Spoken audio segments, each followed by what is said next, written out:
Edmond, where we'll be next week, is a suburb of Oklahoma City. Joe Salvemini was born in San Francisco, California.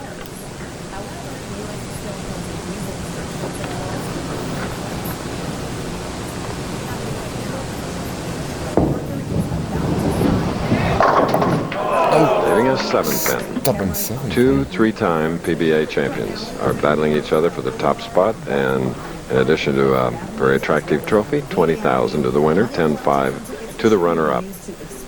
Salvemini, who won his first 2 titles in 1983, defeated 2 left-handers, Johnny Petraglia and Steve Cook. And since then, he has had trouble against lefties in the championship match. Joe Salvemini, 2 of his 3 wins came from the top seed. As a 3rd seed, he won his 3rd title in Austin in 1989. Now, Scott Devers. 22 strikes in 3 victories.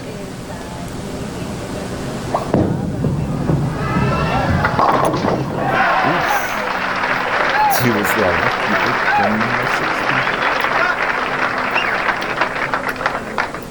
Well, Devers has it all going for him. He got by the first match. He was a little shaky, and then he bowled very solid in his second match against Dave Traber, and he looks really sharp and has adjusted to the lanes against Joe Salvemini in the very first frame. Devers, surely his confidence is bolstered by that clutch strike in the 10th frame to win the last match.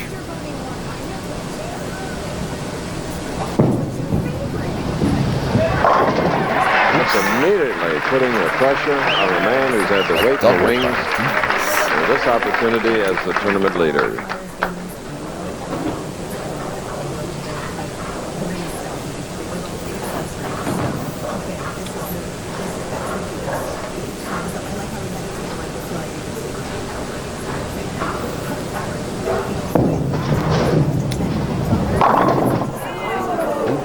Another 7-pin.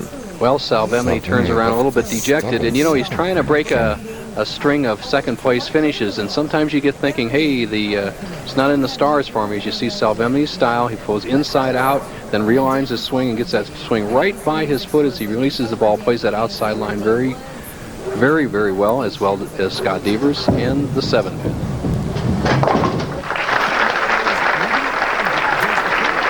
You know, Chris, that Salvemini there's a lesson to be learned from him. He really came on the tour very well in the early 80s, 83, when we bowled on lacquer finishes, and he did well. And then he struggled on these urethanes, and he's changed his speed control so far this year. He's thrown a lot harder in the last 6 or 7 weeks, and he's been right near the top almost every week, trying to obviously break that string of second-place finishes, but really looks sharp.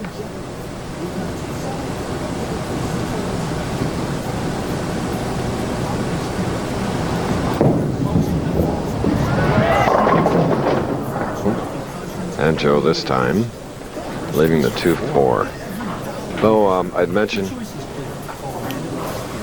we're in El Paso, and I'll get to that in a moment, but right now a replay of that last shot. Well, just the soft speed. He didn't keep the speed up, and it's more important than ever on synthetic lanes to keep up the ball speed. Devers has done that well in the last match. Salvemini has to be conscious of that.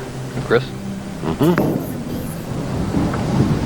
Okay, this is fair ball. In your 17 victories, didn't you win in El Paso at one time?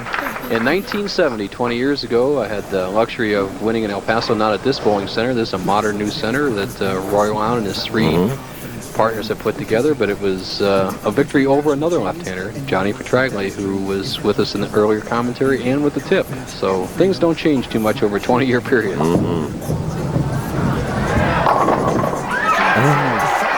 I'm so glad on our summer tour that we got to El Paso. I'm very impressed with this West Texas, southwestern type city on the Rio Grande, and it has a lot to offer. People take time to smile here, and bowler will smile after strikes like that.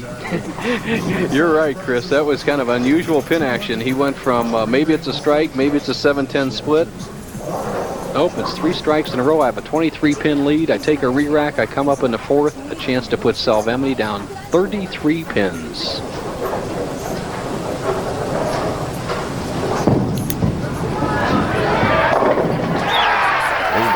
Scott Devers in his 4th match of the afternoon. It's very warm inside, but he's meeting the challenge. We'll be back.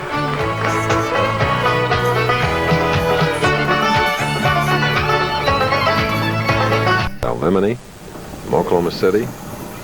Goes of strikes by Scott Deaver. He's trailing by 33. Joe shooting in the 4th frame. A spare up.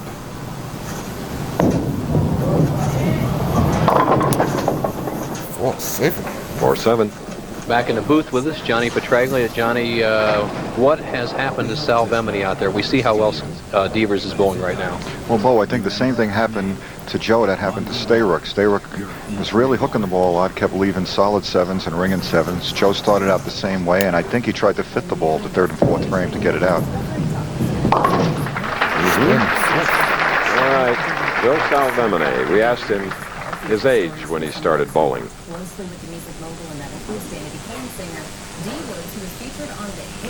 Well, I got started pretty late. I didn't bowl juniors at all. I started when I was 20.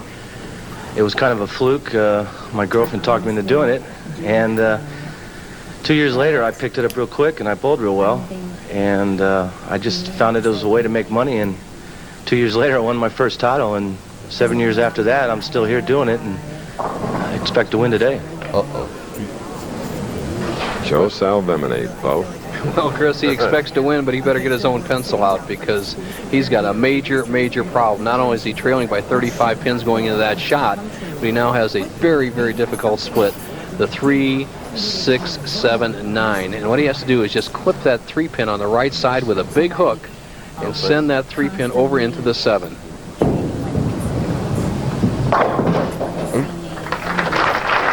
Tough break for Joe Salvemini. The tournament leader, open frame in the 5th. Trails by 50, and now Scott Devers knows that with one more shot, Johnny Petraglia, it can be all over. Well, he's got to be figuring right now that if Joe goes off the sheet, it's 230, and he's got to be having in his head one more strike and spare out, and I got a victory no matter what he does. Good point.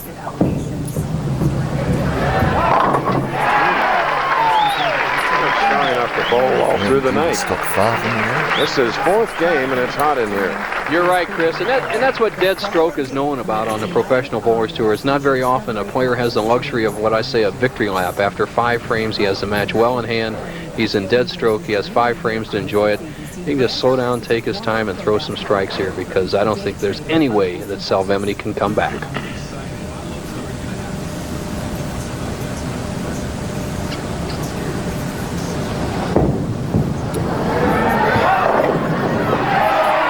Well, that stopped the string at 5. It's all right, Joe. We don't give 100,000 Scott, we don't give 100,000 for a perfect 300 anyway on the summer tour.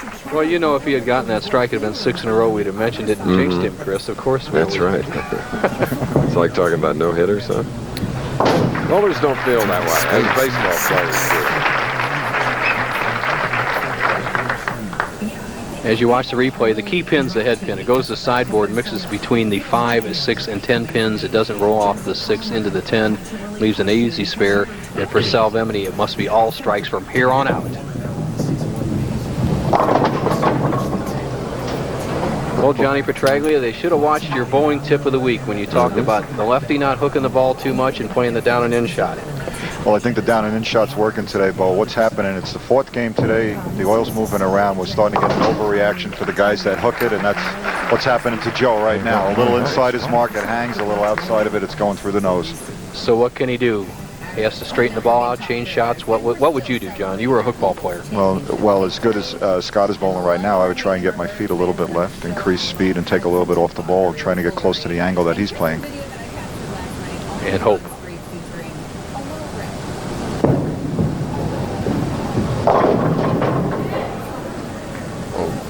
Just disbelief at the line for Joe.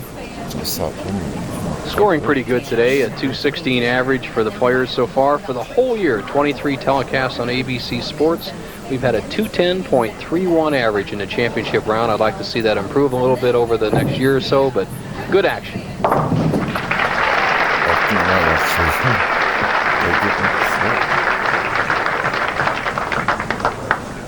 With apparently Scott Devers in the driver's seat here, he will make it a 50-50 deal for the tournament leader this year. The tournament leader will have won just 50% of the times, as we're the 2/3 mark of the professional bowler season. And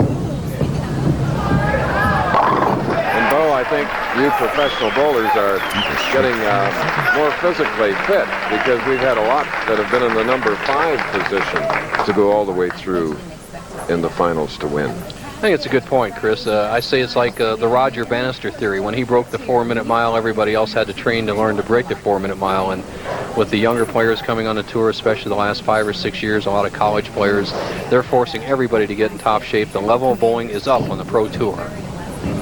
Just for instance, as the split is broken up, this is the 3rd straight week a bowler has won 4 games to win. 3rd straight.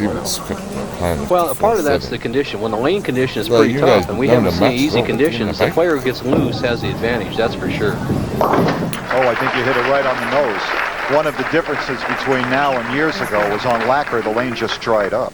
So the bowler coming on still had a good idea of where to play. With urethane, they changed so drastically, it takes some time to figure them out. Yeah, but John, if the scoring environment was a little bit higher, you wouldn't have that problem. Exactly right, Bo.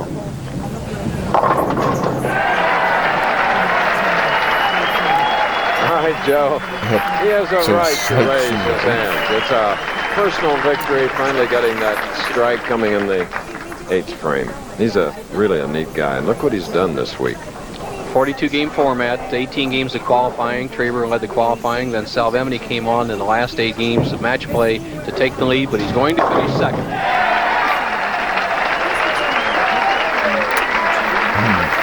Appreciative bowling crowd here at Bowl El Paso. Scott Devers with that full grip, fingertip grip, but a nice, smooth, easy style a la Earl Anthony.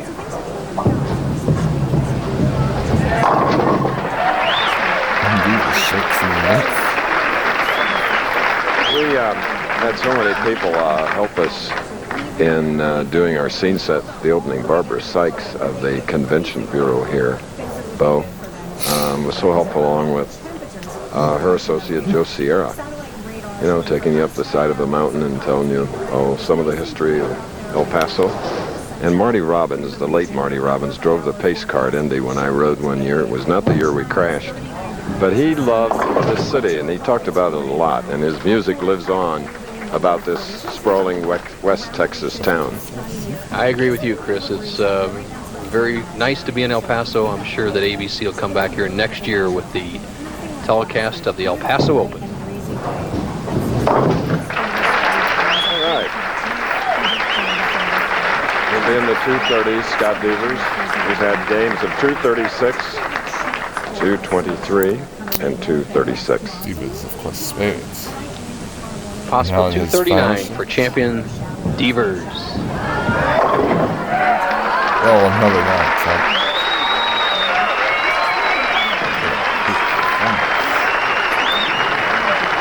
Will that get him off the Rabbit squad, Bo? Bo, will that get him off the Rabbit squad qualifying? That's a victory. He's free for 1 year. Ah, yes.